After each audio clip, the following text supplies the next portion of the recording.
But before we go to that quite grim and difficult topic, although fingers crossed, I think mataas pa rin ang chance that things will move in the right direction in terms of justice.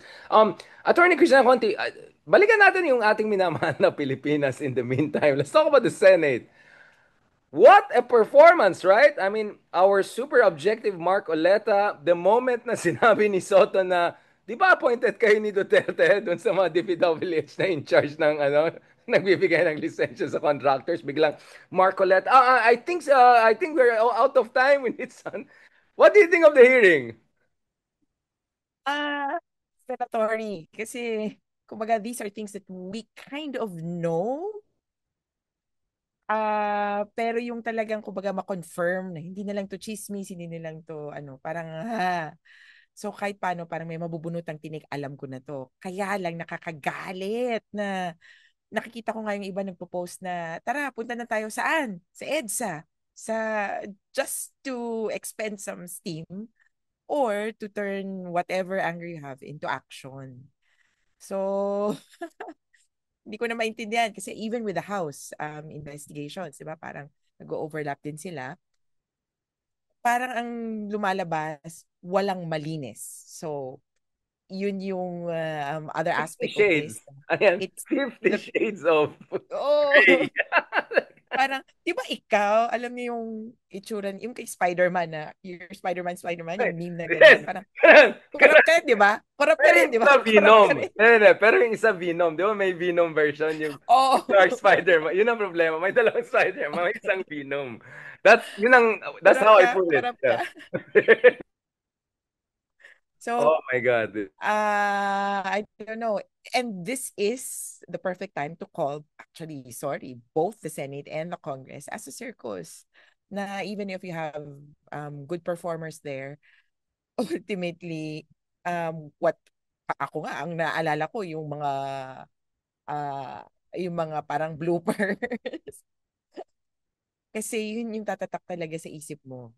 Kaya for me, as of now, it may serve as entertainment or parang enlightenment to some extent. Pero ang tanong, then what do we do with this? Yung bottom line dyan, ay kailangan may managot. At puti na lang, well, in the case that we're handling and what we'll talk about, may nangyari. Kumbaga, may kinalabasan. Let's keep the best for the last. Let's start with the depressing, tragic comedy we're having. And probably we can also talk about Indonesia because as we speak, I'm talking to my contacts on the ground. Things are Mm. looking really edgy, and I think people have had enough from their version of Grab drivers, Gojek drivers, to students, to the middle class. Grabe na. The system is falling apart very fast. Although, of course, I'm not wishing for any violence or anything. I'm just saying Indonesia na nga, it's kind of reminder if people really get fed up, it just takes one trigger, 'di ba? And the whole thing could go on fire. But before we go there, let's talk about the bloopers. For me, one of the highlights was Bato de la Rosa. Not once, but twice 2016. asking, kailan talaga nagsimula itong ligaya ng mga Diskaya? Because clearly there were small time, to put it mildly, until sabi niya, I think around 2016, tapos talagang inisis, you are under oath. Can you specify, when did you start to get flood control? 2016 po. And then you could see suddenly Bato goes Yeah. silent. Tumingin. Then suddenly Tito Soto, 2016. Like, that sounds like a familiar year, di ba? And then the next thing you know, Tito Soto saying, di ba kayo, inappoint kayo ni Digong nung time na, yun?" di ba, bigla Marcoleta, oh, no, no, no, no, we are out of time, we need to be fair. I love that. That was amazing. Like I said, hindi ko na kailangan magtrabaho. Like, kasi ako, hirap na hirap ako over the past 3 months. I keep on saying, what about yung 12,000 flood control projects ni Digong? What Oh, about this? What about that? Because my mayor from Baguio is attacking everything except Duterte era. So like I'm saying, like, wait, nasaan ba tayo? Good governance ba to? So, no, mm. honestly, have you heard Magalong talking about Farmali? Yeah, he's being Has he said called anything? out in a sense. All out, but Wala pa siya except, sinasabi. and then I also love Jingoy. Jingoy! Di ba convicted? Jingoy, really bibo, no? And then siya yung nakakadiri daw yung corruption, di ba? And Jingoy really going asking about the specifics of the car, saan sila bumili, and trash talking people. I mean, like the whole thing Tapos, was Tito just Soto saying na, ang tama bang rinig ko, parang siya din daw dealer o may kilala siyang dealer. So there's like parang ako, exchanging cards. Saan ka ulit bumili ng GMC mo? Ano? Ito, Oh, maganda may alam ko discount ba pa. yan? I can check that out. So parang, Crazy. but yeah, kung tatanggalin mo minsan yung kung sino itong nagsasalita, parang, oo, tama, may point ka. Siya. Pero kapag yun nga, you're looking at Jingoy Estrada, who probably benefited and hindi lang probably, who benefited from the plunder during his father's time, parang, ano ba to, papugian na lang, pagalingan na lang ng pagmamaskara. But nonetheless, kahit paano, nagpapasalamat pa rin tayo na hindi yung may tumatalab sa kapal ng mukha na parang nadadama nila yung ganitong populism, tumatago sa kanila tapos madadama nila na pag ganito, maiipit tayo if we stay silent or if we do something. So, magpapakabida-bida na lang ako. So, medyo gumagana yung bida-bida, Jollibee, ano ba to? Jollibee, ano ba, behavior. Right. So, Kaya, okay lang na. sige. So, it's good to be hypocritical. Yeah. It gets the job done. And I'm so happy to some extent that the Discayas are so truthful. Iba yung pagkaprangka nila, no? Bakit mo binili yung sasakyan dahil sa payong, yung lalagyan ng payong? Uy, Oo. wag ganon. Splice daw yon. Pero But, he, 10 beses ko pinanood. I don't know how to splice that. That didn't look at splice at but all. she also repeated it again. So medyo tinanong ulit siya. Kaya ako parang, grabe yung pagkaprangka nito. So, and in some way, consistent yung story ang nakukuha natin. Kaya, in a way, siguro mabilis-bilis naman siguro yung investigation. Kaya lang ang kinakabahan ako, baka hindi maging cohesive yung investigation. There's one investigation as to how they got the cars, yung ginawa ng DOC, pero baka hindi siya madikit doon sa ill-gotten wealth, so to speak. Kasi may punto din naman nga sila and I hope this does not, but I think hindi naman to tumatagos, no? Na they were paid for these projects, that these technically would not be government funds because they're not government employees, and that this is technically private wealth na nila. Pero hopefully yung mga tao na intindihan na kahit pa the very essence of getting government funds is that, or parang there's a public interest behind it.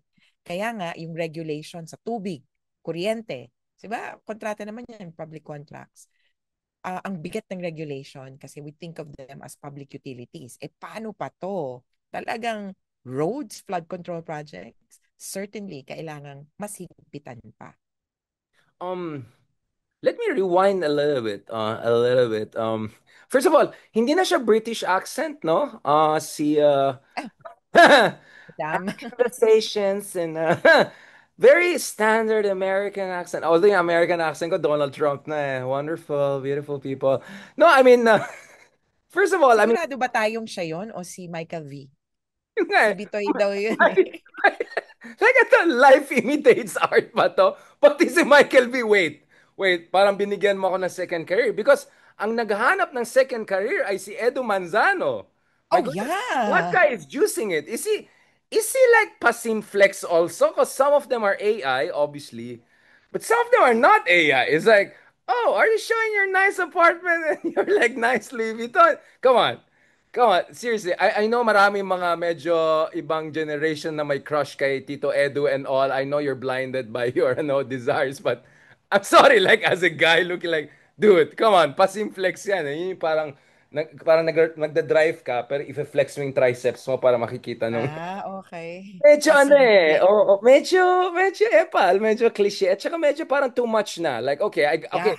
you're funny, but no, but this is a serious point I want to raise because a while ago you said Jingoy, all those people benefited from the dad's time, but suddenly I was reminded of I don't know if you remember this person, Janet Napoles, PDAF, right? Yeah. I remember 12 years ago, we had the supposed 1 million march. Probably we are all in Luneta, 75,000, 100,000. Oh, Corina Sanchez was also there. Um, and and then yun, akala natin yun na yun, galit ng tao. And I was looking at the numbers. It was 10 billion pesos and we called it the mother of all scandals. Oh, stop. Mhm. Kanina, I look at the calculation, we're talking about $10 billion of corruption.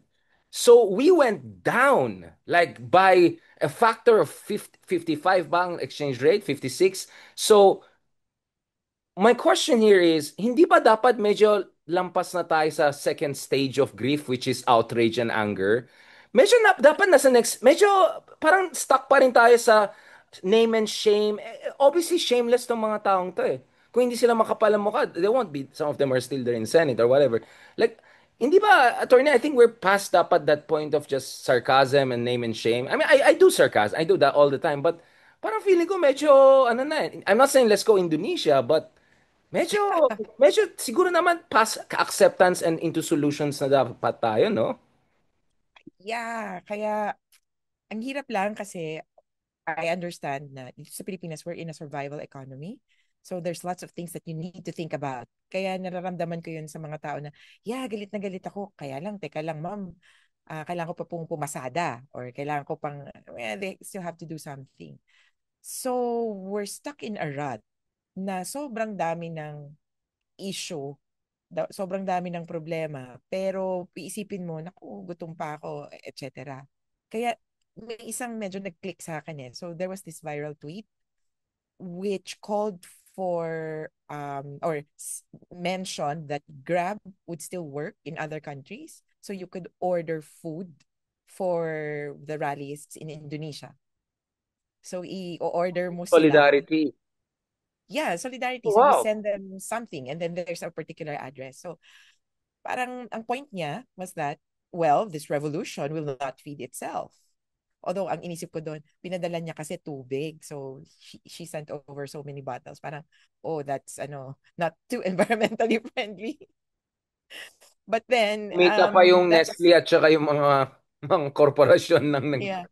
Pero yung spirit lang na, oo nga, no, if we just get a core of people who will act and they are sustained throughout, kaya eh. And iniisip ko yung kailan yung last time na parang may spontaneous outpouring of like food specifically and yung kumbaga support not just money kasi money it's easy to give away kasi here's my extra money ganyan ganyan pero yung food that you prepared that you ordered na ni-refer sa'yo ganito was during the campaign 2022 when people were passing down puto siopaw along the crowds. Tapos, you don't care who had it. If we just transform that, not as an electoral, kumbaga, exercise, into something else, then probably we're looking at the next, solidarity, I man. want to say it, na EDSA revolution. Eh. Pero I don't know how it should look like. But there's one invitation I got. May run daw sa UP Diliman this weekend. So I guess dun yung kung galit na galit ka at gusto mong magpawis, pwede. So I'm Di ba medyo monitoring kung escapist matutuloy yan? doon. Parang just get the punching bag and get it out. Kasi yun ang worry ko eh, na we'll be stuck at this level of just letting off steam while letting the Titanic ship sink. You know what I'm saying? Like ganun eh. Yeah. Parang that's my worry eh. I think people don't understand where I'm coming from. Kasi sabi ni Richard, but Richard, ano, ba't ka ganyan? Naaway mo lahat. Kasi parang point ko is that I was at that state of mind 12 years ago and some of our friends were at that state of mind 40 years ago. Saan yung development natin? Kung ganun pa rin yung level of political consciousness natin.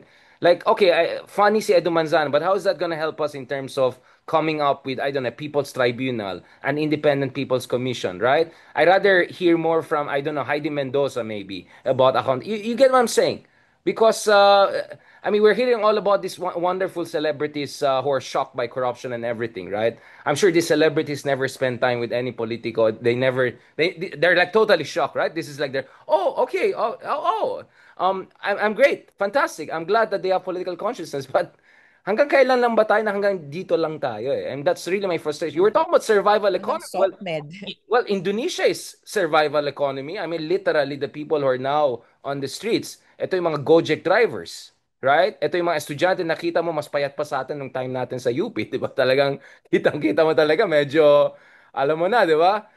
So, And I could imagine that's mga why taga they're Nara looting the ng University houses. of Jakarta, yung mga ganun type, di ba? Yung mga old Nara. Yung mga itsura nila, yung mga taga Nara dati, yung ganun. Alam mo na yan eh.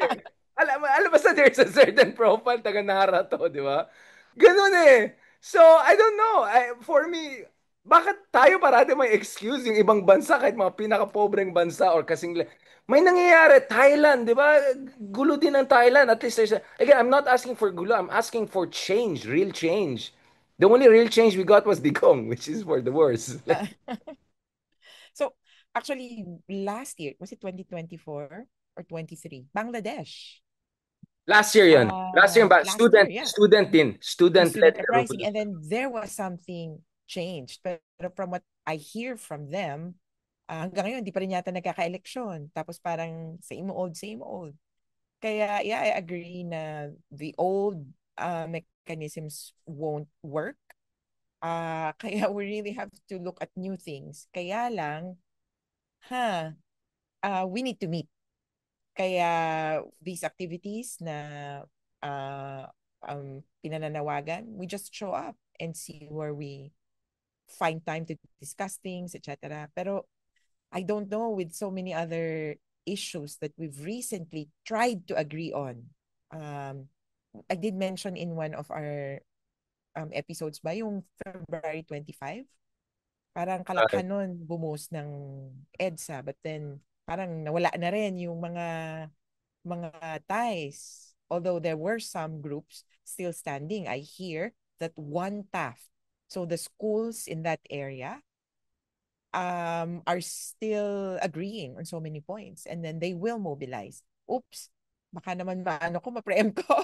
They will mobilize or they will help in some way dito sa September activities, but more for the well, ICC. I'm glad there are going to be meetings like that because the meeting I heard is Sarah wants to meet Lenny again in Bicol. I don't want to put you into trouble, but kailangan ba yan regularly every year? I mean, Parang poon.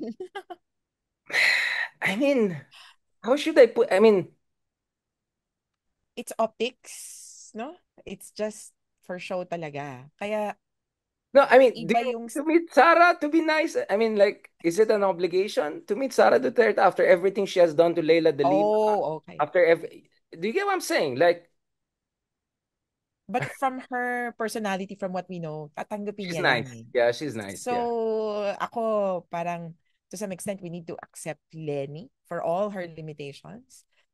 Mabait That's siya, one way, tatanggapin that's niya. one way of putting it. Yeah. Kaya I'm seeing some people say that, yeah, I support Lenny. I would have wanted her to do this or to do that. Pero it turns out hindi siya. So maybe she's not the solution, or she's not the Yeah, end maybe all we're and be asking all. too much of her. Sometimes sabi ko, baka nga we're becoming harsh because we're looking at the wrong wall or wrong tree or something like. Yeah. And she Maybe hasn't she's going been, to be a great mayor, no question about it. yeah, But ibang leader of opposition is a different ballgame, isn't it? she hasn't been inauthentic eh. Parang wala namang siyang pinangako sa atin na hindi siya kakausap ng iba, na hindi siya mag-welcome ng ganito. She's always been for conciliation, and even during her time as not only vice president, no, pero as what's this, yung char o ng war on drugs. She was there for about a few months or a few weeks na trying to oversee the implementation of the war on drugs, di ba? She made Very ano siya, criticism, in fairness. I mean, magnanimous. she spoke out. She said, mali yung mga ganitong parang. In fairness naman, I'll give that to Ma'am Lenny. Ako kasi, I don't know. The Lenny I remember is Lenny that ran for Congress against all odds, and the Lenny that ran for VP. Just go and watch. In fact, if you watch the movie, yung Kingmaker, 'di ba? Mm-hmm. Which predicted basically return of the Marcoses, except it didn't predict that it will be Marcos and Duterte's together. Actually, that movie was not pessimistic enough. That's the only problem. Like, no, that movie is actually optimistic. Doon, makita mo si Lenny, palaban. I mean, Lenny was a fighter. I mean, you would listen to her, she would say, I'm here, I'll do everything to make sure hindi makabalik ang I miss that, Lenny. I'll be honest. Kaya nga sabi ko, I cannot blame myself believing in Lenny because, that I mean, of course, I believe in Lenny, but in terms of as the leader, is because that's the Lenny I remember. Diba? That's the Lenny I remember. Now, having said that, I'm sure medyo nagtampo si Senator Trillanes sa akin, but I also made clear na, okay, uh, just because she's not doing what we want her to do, it's not a reason for, us to imply that they're best friends with Sarah. But nevertheless, Yeah, yeah. it would. But I think it would be important for Ma'am Lenny to make it clear if ever there's gonna be another meeting with Sara Duterte after everything again, it doesn't really mean anything, right? I really hope because Sara will make something out of it or her factotum. They'll say, "Oh, see, nagsama na. Ito na yung anti-Duterte block. Ito na yung Rosa." They'll make propaganda na naman like that, exactly like we saw it last year. And then babash na naman kami for saying anything about it. But you're right, Christina. I mean, maybe sometimes we are being unfair, asking too much of Ma'am Lenny. But what I'm saying is that I remember Lenny of 2015-16, sobrang tapang, sobrang inspiring. That was the Lenny I'm still looking for. I don't think that Lenny is gone. I think it's still there. Well, in recent years, kumbaga, she's been different. And I think it would be best kung ganito kasi parang ginagamit siya eh. Ginagamit ka, 'di ba? Is for her to kumbaga preempt or counterattack and state right before the meeting or even after the meeting na, well, we talked and I told her that walang patawad sa ganito. Kumbaga, ano yung issues na napag-usapan nila. Kasi kung mag-shake hands lang pala sila, eh, bakit nilang sila mag-Zoom meeting? Ay ng photo together. So, I hope they talk about like issues talaga and she draws the line na Lenny says, uh, for example, for the victims, well, I support the victims and please tell your supporters to back off the victims and let the process go on. Something like that. Or, I don't know, But now, ano now pang you're pwede na asking too pag-usapan? much, maybe. Yeah. But do you get what I'm saying? This is the dilemma. This is really always the dilemma. Yeah. Ako, I like what Kiko D did, for instance. He said, di ba, BBM said reconciliation, mga ganyan-ganyan, nung Ninoy Aquino Day. Sabi niya, there will be no reconciliation unless there's justice and accountability for dictatorship. Tapos. Tapos na. No need to explain anything. Yeah. That's it. Game done. Like, ako, I would say, yeah, I'll be civil. I mean, Lenny met also handshake with Marcos. We didn't make much out of it because it's not like she said, oh, we're fine and dandy with everything Marcos did, right? If it's casual, if it's whatever, I'm fine with it. Or, as I said, maybe better to even clarify that this doesn't mean anything just to make sure. But I don't want to belabor this issue too much before we go really to the meat of our discussion, which is yung na-archive sa ICC. I'm sorry, yung president na sa ICC. But one thing more I want to ask here is on the issue of corruption. So, Attorney Conti, how do you see movement on this, short of RevGov, short of Indonesian rebel insurrection, short of, I don't know, some military coup or some crazy stuff? Anong mga elements that have to come together? Because this is a jigsaw puzzle, right? Hindi pwede isang paraan lang. Hindi pwede rally lang. Hindi lang pwede isang independent commission lang, right? Hindi lang pwede umasa tayo sa next ombudsman. It has to be all of the above, right? Yeah. So one, definitely mas masusing investigation. And I have to point out independent or impartial investigation. Vince Dizon is correct that the DPWH parang internal investigation or mechanisms will not work kung ang uod mo galing sa loob. But that's asking for too much, 'di ba? Na yung mga kumbaga, yung mga politiko natin will withdraw from the investigation and ask somebody else to investigate. But we're hoping for that. And sana may prosecution. So that's important. But what I'm seeing would be some prosecutions tapos against parang yung kalaban, ganun. Kaya ang makikita ko, there would be a further divide into whose camp you are in Yeah. and then who will, because you will be protected by whichever. And right now, obviously, it will be the BBM camp which will protect itself. So you want to be allied with them para hindi ka mapapansin, hindi ka bubusisiin. But it just really, ang nakikita ko. So they're looking at Zaldico.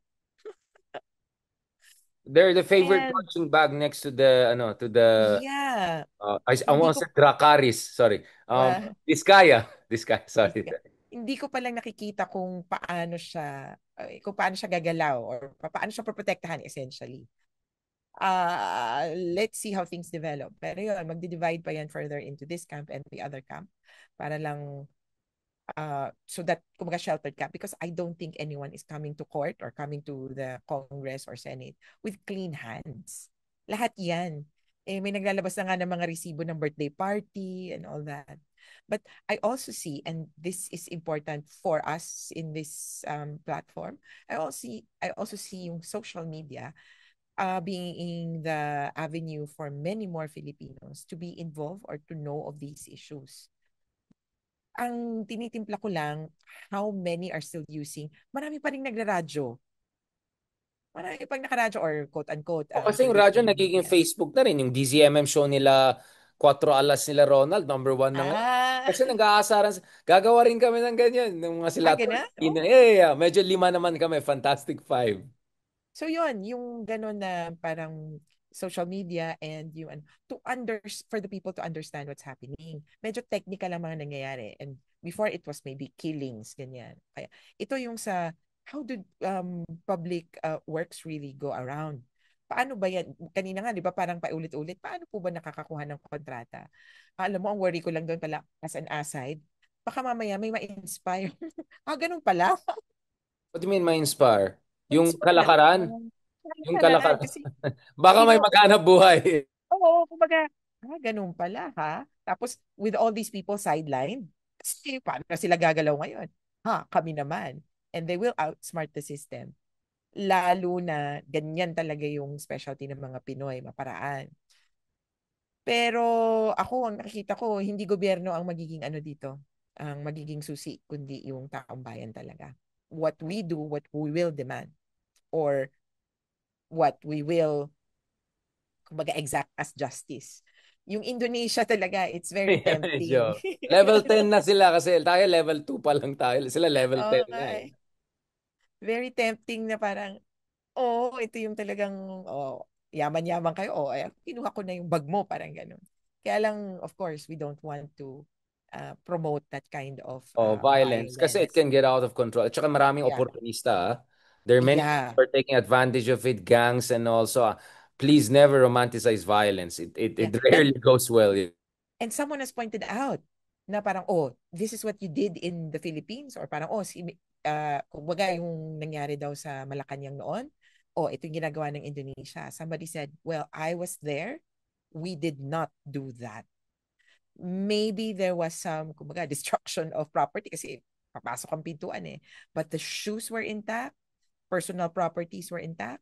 And you can see now, Malacanang is standing, and their museum has all these relics still in place. So, Maybe that was hindi what, yata maybe yun yung ugali mali ng na, Pilipino. baka yun yung mali na. No, kasi Yun yung mali? Okay. di ba sa Sri Lanka, ganun din, na-loot eh. Yung Taliban, Yeah, yeah, ganun, yeah. they all loot eh. Talagang nag-all May, out loot sila. yung may nakaiga Romania, sa kama. Ukraine. Oo, exactly. Nakahiga sa kama, nagsa-selfie. Ukraine, grabe din, di ba? Yung umalis yung pro-Russian president na 2014 after Maidan. Again, speaking of which, nakita yung friend ko ngayon na nasa Al Jazeera covering in Indonesia kasi sila yung mga kausap ko on the ground. This thing is, of course, people forget that Indonesia is the fourth largest democracy in the world. I mean, this is not a small country. But of course, there's always risk also if things go very violent. May excuse din yung mga masamang tao to create martial law. And I think people forget there's someone called Prabowo Subianto, who's a former commander accused of human rights violations, abducting students during the anti-East Timor, rallies. Not to mention, ito ay son-in-law ng dati nilang dictator Suharto. So I'm really hoping things don't go crazy. Pero so far, in fairness, nagba-back down yung government, no? Kinancel yung perks na Yeah. extra sa mga politiko, nag-apologize sila, baka matanggal nga yung police chief na investigate. So, I don't know, sometimes you also wonder, maybe this is the only way to get the attention of Trapos, right? You show them some force. Yeah. Kumbaga, hindi natin madadaan lang to ng eleksyon kasi obviously, we still keep voting wrong. Yun lagi yung pang-pressure eh. No? Sige, hindi na natin iboboto yung mga corrupt. Maybe it's worked in some places. For example, Pasig. But, hindi, talagang by force. And nakikita naman natin yan eh. Even this very investigation, lumabas siya kasi nagalit yung tao.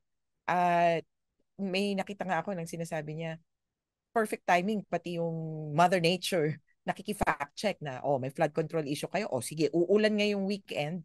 Tingnan nyo talaga Bago nyo na, kalimutan, bigyan ko na naman kayo ng reminder. oo, oo, baka mamaya, paano kayo, investigation, tapos wala namang kalalabasan, eto.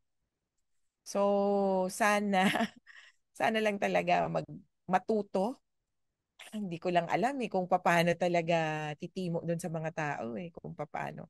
Pero anyway, I hope things find the right places and people get into the right meetings. Well, I mean, in fairness, aside from Modern Nature, it's also Vico Soto, right? I mean, he Yeah. really stepped up. I mean, basically, pwede na siya gumawa ng show niya, no? Banat by Vico, di ba? Like di ba? Ang dami niyang resibo eh. Talagang he broke down one by one every item na minention ni Discaya. So you were saying Discaya is interestingly honest, but according to Vico, she's not honest enough.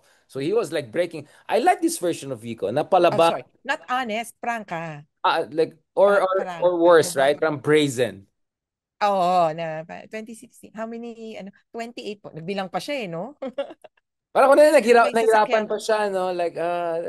Tapos hindi, I love her excuse kasi apat yung anak namin, kawawa naman. Yeah. Siyempre, pag shiny, morning, iba dapat yung kotse sa hapon, pag rainy, diba? I mean, baka naman, meron silang ganun, meron silang aesthetic choices.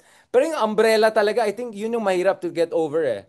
Hanggang ngayon, I still cannot get over someone buying a car because of the umbrella. Like, alam ko hindi tayo mayaman, we don't understand what yaman means, but hindi rin eh. Like, I like a yacht, you know, like, but I won't buy a car for Yeah. an umbrella. Never, like, never, ever. Tsaka parang grabe yung ano, no? Yung parang walang pagtutumpik-tumpik. Yung mga middle class and kumbaga ordinaryong Pilipino. Parang type ko yan. May ganitong, ano yung mga kausap ko. If they really like it, uuwi muna sila, pag-iisipan, pag binalikan nila at nandun pa, okay, meant to be. Siya wala. Walang patumpik-tumpik. Gusto ko to. Okay. Ano yun, parang Kaya, ano, oligarchs, Russian oligarchs. I mean, I've seen some I mean, alam mo yung Rodeo Drive sa Beverly Hills, di ba? yeah. Papasok Oh. sa loob, I want that, and then yung mga muchacha kukunin. Literally ganun, and then they'll take it and they go. As in, literally ganun. Baka medyo may pagkaganon si Madam. Oo nga eh, no? And iniisip ko na parang saan niya nakuha tong ganung parang culture because she's nouveau-riche. Hindi But naman siya she's, yeah, talaga, but she's English. oh, alright. And that's it's in English. Baka she got it from her, I don't know, yung mga boss niya sa It, England, mga posh. yeah, and then it turns out, tito niya or relative niya, yung Eusebius. Yeah, Oh, kaya the ties that maternal bind. tito. Kaya parang ako, okay, pero you can't really say this runs in the blood, quote unquote. I Pero almost said that. kaya ang hirap lang dito, no? Parang pag naging mayaman ka talaga at hindi tama yung values mo, kahit na naging mayaman ka at nasa tama, no? Pag hindi tama yung values mo, parang mapupunta talaga sa wala at lagi kang questionin.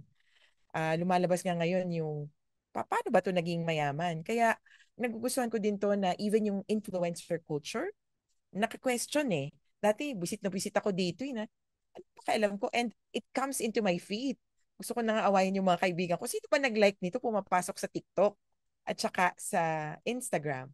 Bakit may ganitong, sorry, ang favorite ko lang ngayon ay si Becca Bloom sa Ayan, Instagram. aminan na. Yeah. Oh. Kasi Ako even more nakakatuwa lang pretentious. siya.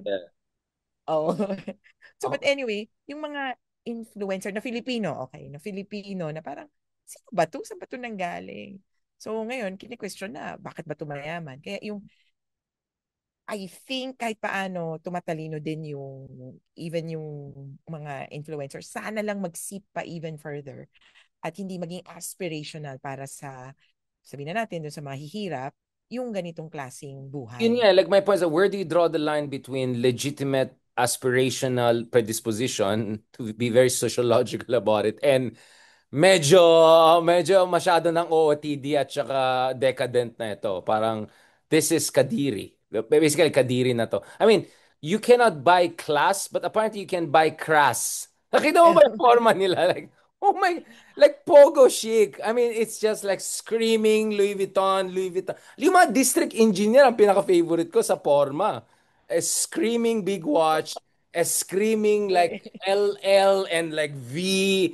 Like, alam mo yung parang ibang klase. Parang, kuya, kakalabas mo lang ba sa Green Hills Shopee? Yung mga ganun. Like, it looks fake on them kasi hindi bagay sa kanila. No offense. It looks so crass, it looks fake.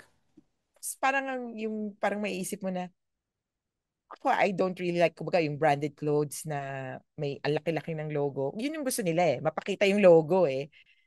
But put all together, mukha silang tanga. Tapos yung point pa na 1 milyon para magmukha kang ganyan. Ganyan to yung, kumbaga, punta tayo ng kung saan mang tindahan ng Divisoria, bibigyan kita That's ng the mas best you can get, right? Yeah. medyo social na, kumbaga, money can't buy class essentially. Pero also, money can't buy your fashion sense. It can buy you crass nga. No, I mean, speaking of Oo, yun lang aspirational, talaga. I'll tell you what I really respect. I don't know kung nakita mo may nag-trending na Twitter na parang nag-graduate ito from marginalized community. And she was able to put together this like who are you wearing level of fashion? And then inexplain niya, saan niya binili on Shopee and Zalora and totally 1,000 pesos. With 1,000 pesos, she was able to recreate like Taylor Swift level of fashion. Yun ang nakakabilib sa akin na basically you don't have to tapon pera or Oh. nakaw pera to look great. And she looked great. Yun ang sa akin na aspirational love ko. Like, you can look super chic and very affordable. Like, hindi kailangan maging milyonaryo or something to look good. Doon ako na-impress. For me, yun yung mga vloggers na gusto ko. Believe ako sa mga ganun. Like, kaya nga, actually, yung mga old rich, medyo ganun din, di ba? Like, t-shirt lang, ganun. Okay na sila. Except yung t-shirt nila, obviously, is couture. But my point Mm. is, there's a wrong Loro aspiration. Piana. Yeah, exactly. Medyo, yeah. Kasi ako very pretentious ako. Mga fina-follow ko yung mga old rich, European, Lombardy, yung mga ganun. Outside Lyon and Provence and ganun. Anyway, speaking of Europe, let's go to our man of the moment. Rodrigo Duterte, our currently archived ex-president. So, um, I don't know if you saw the update. Again, hindi naman, ano yun. But yung petition sa amin, hindi si Topash, but that group na yan, we found so many errors, mali yung GR numbers, mali yung jurisprudence, etc. Pinashow cause namin sila sa Supreme Court. Anyway, so basically our joke was, parang medyo perfect record to mga kaibigan natin. And then the other day, talo na naman sila Topacio doon sa Duterte Youth, di ba? And then I look at our good friends on the other side of the equation who's paid very well. Unless I don't know how much is paid these people, this low lives, but parang zero din ang record ni Kaufman, no? Like aside from his PR and spins, like parang legal victory medyo zero pa rin siya, no? Purong talo eh. Interim release talo, disqualification of Karim Khan talo, disqualification judges talo. I mean, what's going on?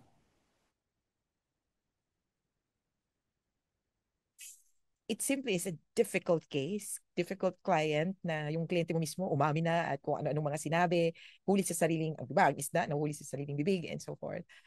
And I would imagine, uh, inaaway siya or alam mo naman si Duterte, di ba? I don't know his personality in real life, kumbaga. But sabi kasi nila, may iba siyang personality in different arenas. Kumbaga, in the public view, lagi siyang ganito, pero okay naman siya nakausap in private, etc. But I could imagine he'd be a difficult client na parang, bakit ganyan ang linya mo? Bakit ganito yung linya mo? And then there's also all sorts of people around him trying to make suggestions. Kaya nga, ayaw ni Kaufman kay Harry Roque, di ba? So, by himself, si Kaufman is a character also. Si Kaufman, I think, is just trying to work for the money and to show that he's doing something. But he has to. At this point, it is not on record yet whether Duterte has applied for legal aid. Meaning, and when you apply for legal aid, medyo complicated pa yan because you need to prove that you don't have money. Kaya ako parang, okay, let's see how they will do that. And it's probably because most of the properties, monies, etc. are not in the father's name. Pwede naman ganon na mahirap siya, hindi niya afford. But anyway, wala pang clarification doon na kumbaga ICC na ang nagbabayad. So at this point, he's being paid by the Duterte family, like privately, and that means he can charge his private rates. Kasi pag sa ICC may cap. Naka-meter ba yan by the hour ang balita sa... Could be. Because, I mean, private lawyers, and I would imagine international lawyers, do yung billable hours system. So for every hour that you work on the pleading, you log in. As in literally, ganon. Every meeting is logged in. We talk, we discuss for 10 minutes, 5 minutes. I traveled to this place. I had to research this. I talked to someone. So iba entirely yung kumbaga, mainstream lawyering, and I would imagine more so different entirely kung international lawyers. Siguro yung isang pelikula, ano ba to? Series, so yung Suits, 'di ba? Suits kind of talks about how improve the lives of these lawyers could be kung makapasok ka na as a lawyer Including dun yung sa isa na firm hindi nila. nag-aral na genius lang siya naging Oh, yung genius siya. Tapos Sorry. nag-delivery guy. Tapos nung naging abogado siya, he's earning ano ba, so much. Si Glamour Harry life. Specter earns this much, ganyan, ganyan. So, malaki ang kinikita mo, lalo na if you bring in the clients. And with Kaufman's circumstances, he's been the lawyer for several high profile, high ranking na accused or suspects in the ICC. I would imagine malaki ang sinisingil niya. So regular private rates ang singil niya. I heard, I don't know kung lumabas pa, that there could be new cases filed by ICC against Modric and Ben Gavir for crimes of apartheid. Parang ganun daw, new category. That's I maybe Kaufman will also have another case coming up because he's also related to the other side of the equation, right? Well, could be. But apartheid, pwede siyang pumasok sa iba pang crimes. So, it's just the four core crimes. So It could pwede siya also be, magsabay-sabay na, no? Different cases he can handle differently. that's going to be up to him kung kaya niya yon. And I don't know how committed he will be to Duterte considering they're not personal friends. So I don't know how Sara Duterte engaged him. Kung ano ka mga hatak.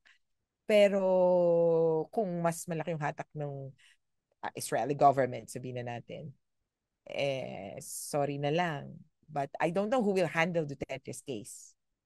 Kasi, remember Dove Harry Jacobs? Roque. I mean, sabi, I can update that. Since the last time we talked, Harry Roque's fortunes may have improved. I saw video of Polong saying, very sweet to Harry. Sabi ni Dad, talagang very, Dear job. very sublime, serene. Well, I never thought there's that version of Polong. Like, very, uy, sabi ni Dad, just do what you do. Ganun, ganun. Yeah. Tapos si Harry, like, oh, like melting heart. Like, Yeah. so maybe, you never know. Maybe once Kaufman gives up, juices this out, maxes out, Harry's there to make, no. To take over. Yeah. Could also be. But to note, yung Dove Jacobs, whom we have thought will be like associate counsel, apparently was only engaged on the issue of jurisdiction. So, ano siya academic doctor, so may PhD. So I think he was engaged only for that issue, and he hasn't been showing up in recent. Actually, he's never shown himself.